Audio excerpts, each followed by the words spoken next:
So I may have gone a little far with the 3D printer because every critical component in the fuselage, the dash, the foot pedal mounts, the collective mounts, the seat bracket, and even the cyclic controls were designed, printed, and installed in the helicopter. And don't worry, I didn't get it right the first time. And in this video, I'll show you how I designed them and what's next. Let's get into it.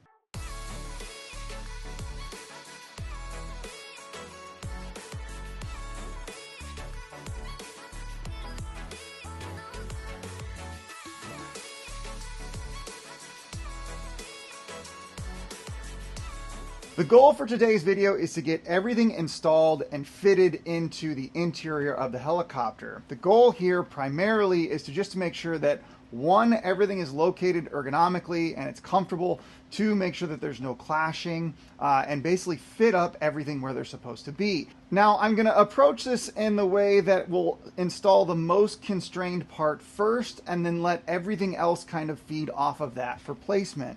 So that part being the anti-torque pedals. These can't go really anywhere else than they were designed, so those will get installed first. From the anti-torque pedals, we'll go ahead and we'll install the dash, or at least get it fit into place. From there, it will allow us to install and locate the new carbon fiber seat. After that, we will go ahead and install the collective lever to make sure that there's no interference between the seat and the lever, and make sure that is comfortable. And then finally, we have to install the joystick, and this is where things might get interesting. I got to make sure I get all the correct throw, it's comfortable, and this is going to be a little unique compared to the standard installation. Now, before I put anything into the helicopter, the first thing I need to do is get a really nice, clean, accurate 3D scan of the entire interior of the fuselage. For that, I'll be using the Shining 3D Einstar 3D scanner. This thing has turned out to be just invaluable in my toolbox. From that scan, I'm going to be able to import the surface into Onshape and start modeling all these components and where they need to be. This is going to make my life a whole lot easier in the future, so I'll be able to do all my fit up in 3D land so that hopefully the actual physical parts will align closer to the first try. Now, since we're starting with the foot pedal, naturally the next step was to assemble the actual foot pedals and the pivot assembly.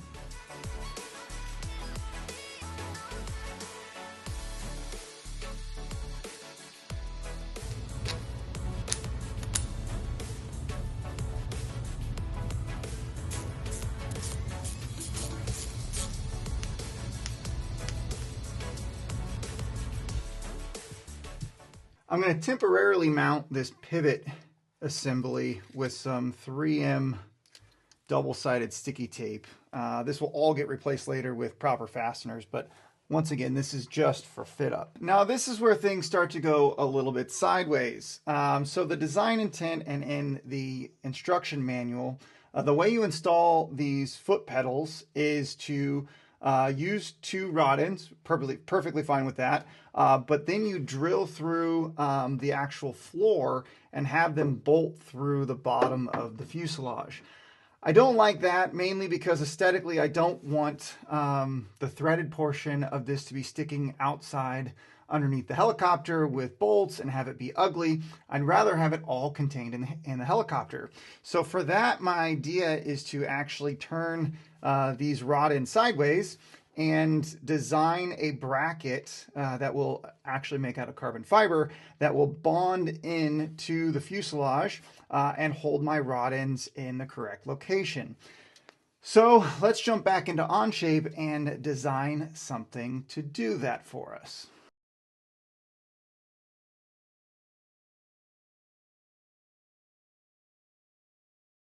A couple hours later, and a couple dollars in 3D printing filament, and I have my first prototype. Now, it was really cool. I was able to use that scan and split my part with that surface, and I have a perfect fitting bracket that can now mount in the bottom of the fuselage.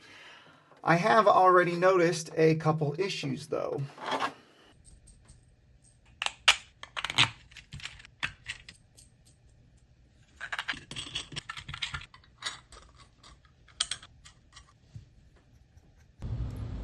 So with the rod ends and the pedal installed, you can see that the rod ends are actually pretty high off the floor. That's not ideal, so I need to lower those down to be closer to the bottom.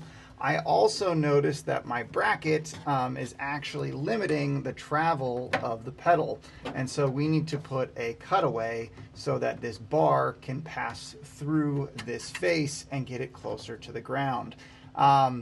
I haven't gone over yet, but I need as much travel forward on this pedal as possible, and I'll probably end up even trimming the width of this crossbar because I want my feet to lay a little bit more flat.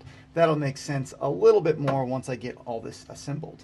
Pedal bracket number 2 was a success. It's slightly lower profile. It has the cutout for the pedal to go to the floor, and I was able to lower the height of the rod end. So all in all, pretty good.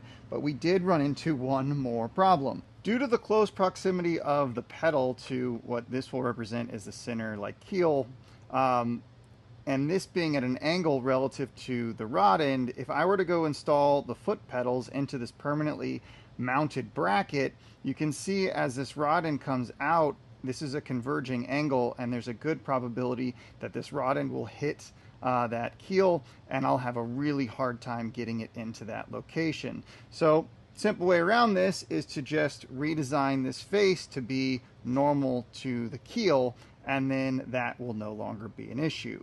Back to the drawing board. And again, I'm using double-sided tape to temporarily hold these in as well.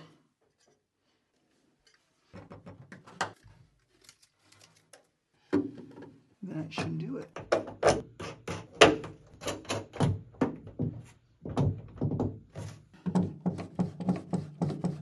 Now that the pedals are installed, the next step is to get the dash in here. Now, my only real complaint about the dash is the fact that if you have a 4-point harness and your shoulders are restrained, there's literally no way to reach the dash. My goal is to use something like the G3X, and in that case, I definitely want to be able to touch it. So for that, I need to move basically the face of the dash towards me, the pilot. I'd made some rough just guesses, because I don't really know what to do, of how far that needed to go, which is about 6 inches, and I started modeling again in CAD. I took a 3D scan of the factory dash and used that as something to build on to generate the new dash. I don't fully know yet how I'm going to make this when it's finished, but I'm starting to think that I'll actually use that factory dash in real life and actually build on top of that with more fiberglass components. So this kind of all works in unison. Once the CAD model was to my liking, the next step was to figure out how to split it up and print it on my Bamboo P2S. Now, it's always better to be lucky than good, and I'm happy to be cashing in on that. The build envelope of my Bamboo is 10 by 10 by 10 inches, and it just so happens when I split this model right down the middle, it just barely fit inside that. After about 2 days of printing and 2 spools of PLA later, I had a dash that was ready to get glued together. This was achieved by mixing up a little bit of 5-minute epoxy, and before you knew it, it was ready to go in the helicopter. All right, so first impressions, I'm pretty happy. I like how big it is. I added this hump down here basically for some switches. So I have room for, I don't know what I'm going to put there yet, but I do have room to put switches there. The G3X will go in the middle. I'll probably have engine and rotor RPM gauge over here, and I might put something like engine monitoring on the left. Overall, I can touch it all right, especially if I'm strapped in with a 6-point harness. I'm not too concerned about touching over in this corner because that gauge shouldn't need any attention at all. I just want to make sure that I can touch the 4 corners of the G3X, which I can do. The other requirement, after I did some screwing around, is when you're flying, if you need to let go of the stick for any reason, you need to be able to cradle it with your knees or with your legs. And so if I had the stick in here, which will eventually be in here, and I go to try and grab the stick with my legs, I run into an issue. My switch panel that I made directly hits my shins, and that prevents me from being able to grab the stick. Obviously, that is not okay. Couple solutions, I could either tilt the seat further straight up. I don't really want to do that. Or I redesign the dash. And that's what I'm going to do. I'm not happy. It's too close to my shins. I need to do something about it. So my plan is, once again, I can't get the top very much further away from my fingers, and so I'm going to leave the dash kind of at this location up here, and then I'm going to tilt the dash down so it will point a little bit lower. That should bring this edge further back, and then I think I'm going to shift the whole dash up by about maybe a ½ inch. I'm not too concerned about the ½ inch. I won't lose really any visibility at all, and I think that is the way to go. And just like that, through the power of editing, I've designed and printed and installed a new dash. And it fits just about perfect. You can see I can still touch the top as I could last time. The bottom is still fully accessible. I can touch all 4 corners. I even printed out a G3X so I can play around with that and make sure that that all fits and looks good and I have access. And most importantly, I can close my legs together and still grab that stick in the event I need to take my right hand off.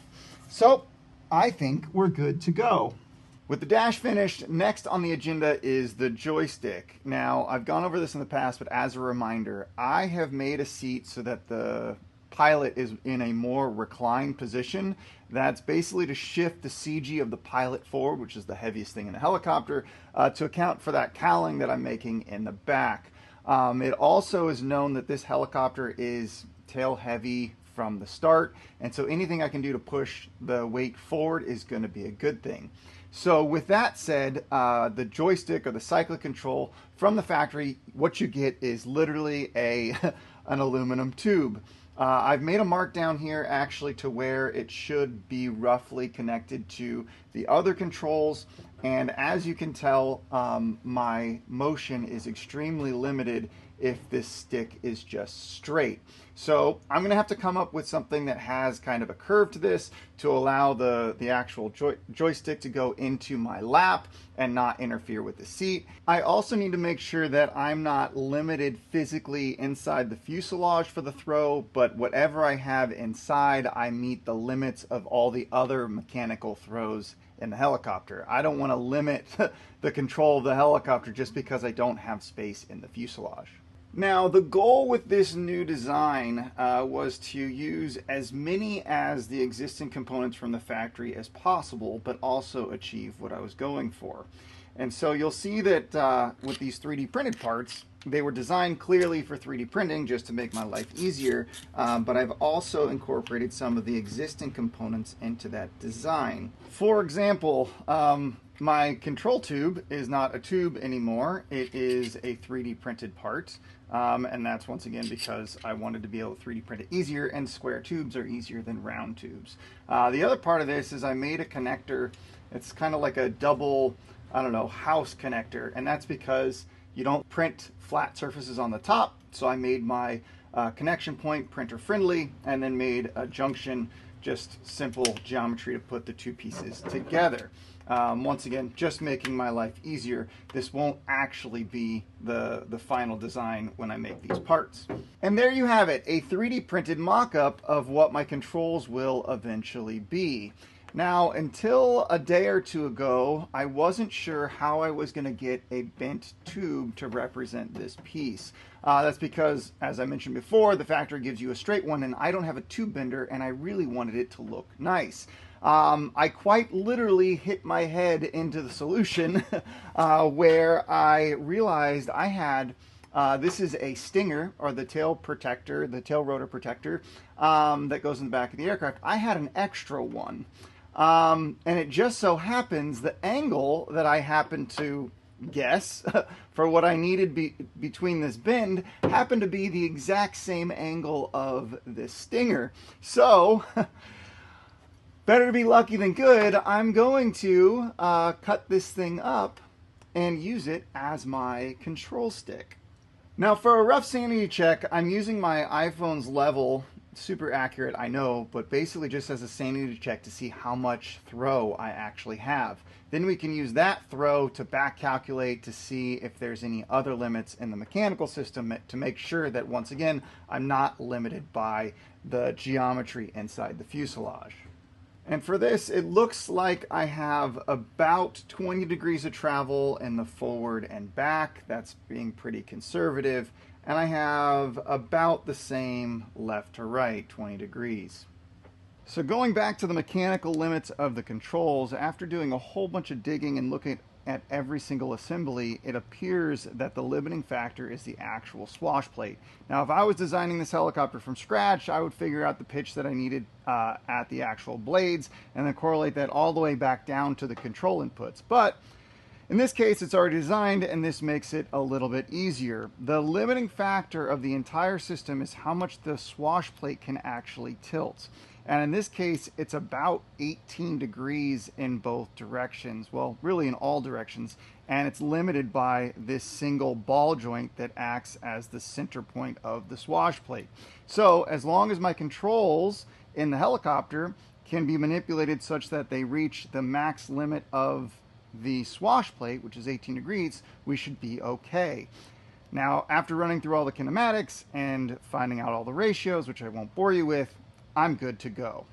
The next step is to get the collective lever installed. So this connects directly to the mixer. I pulled this back out of the helicopter, and then the collective tube gets mounted to this with a couple of 1/4-inch brackets. Now, to help with all this, I printed another 3D printed bracket. This is just to help fit everything up and make the prototyping phase go a little smoother. So this connects directly to the square tube. My round tube, the collective lever, goes directly into this, and that will allow me to get this installed back into the helicopter, get the tube rotated to where I want it to be, and then trim it so it's exactly perfect.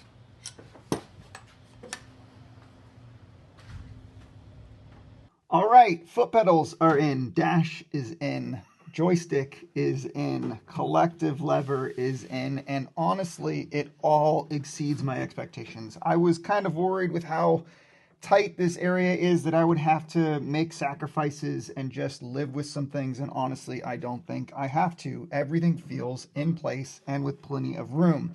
The last thing I have to do, though, is get this seat mounted. And before I can do that, one, I don't really know how I'm going to do it yet.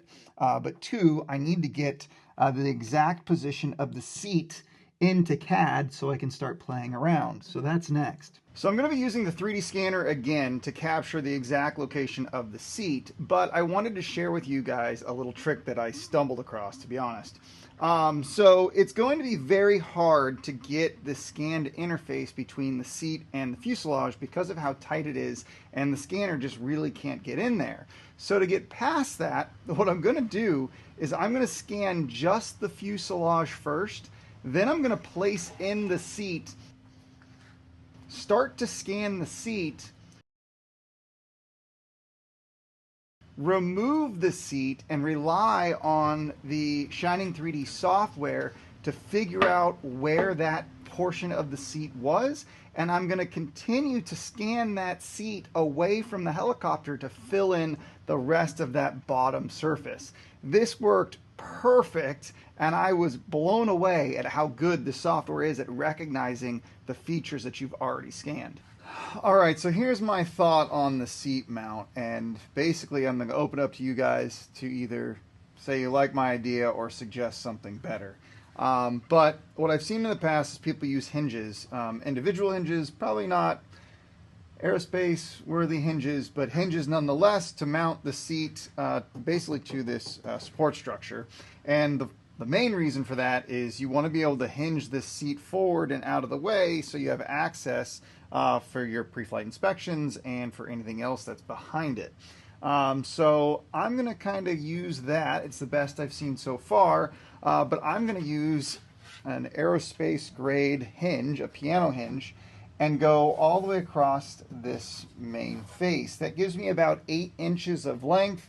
If you, rough numbers, think that they're capable of holding about 150 pounds per inch, that's like 1,200 pounds of force that it can hold, and that's pretty significant. Once again, the chain is only as strong as the weakest link, and right now the seat is a tank. This is pretty strong, but it's not that strong, and I'd be willing to bet it couldn't hold 1,200 100 pounds worth of force anyways. So I think that joint will be stronger than the actual structure, which is what I'm going for. So with that in mind, basically all that's left is to go in and mount or design something in on shape that I could then put to the bottom of this seat, which then could adapt to one side of the hinge and make that mount for the seat. All right, mind officially just blown. This is the part that I catted up, and you can actually, I don't know if it'll show up on camera, you can see the weave of the carbon from the surface that I used in CAD to cut this block. You can see the weave. And then I was like, I wonder how hard it's going to be to find the actual spot that this is supposed to sit in. And so then I threw it on here, and watch this. If you're above the spot, it falls off. If you're below the spot, it falls off. But if you set it into the spot, and you can feel it get into the spot, it stays. Like, an inch above, falls off. An inch below, falls off. But you can feel it when it finally gets settled in the spot. The scan was so accurate, and the printer was so good at replicating it, that it's literally a perfect fit. Like, you can feel it settle into where it wants to be. I mean, I would expect that if I don't know, molded something directly off of this and then put it back on, and it was made from this as a tool. But this went through a whole bunch of ones and zeros. Sorry, I'm nerding out on this clearly. This is freaking awesome. Blown away. Like, a 3D scanner, CAD software, and a bamboo printer needs to be in everyone's house. It's just insane. And on that bombshell, I think we're going to end it off there. Let me know what you think about the improvements, or what I call improvements, that I've made to this helicopter. I'd appreciate the feedback. We've got a whole bunch of 3D printed parts in there that we need to turn into composites and metal, and that's what the next few weeks are going to be. But we're not going to do it the old way. We're going to start using this 3D printer to make cheap, fast, easy molds. And with anything new, who knows how it's going to go. So as always, go build something cool, never stop learning, and we'll see you on the next one. Ooh. Not good.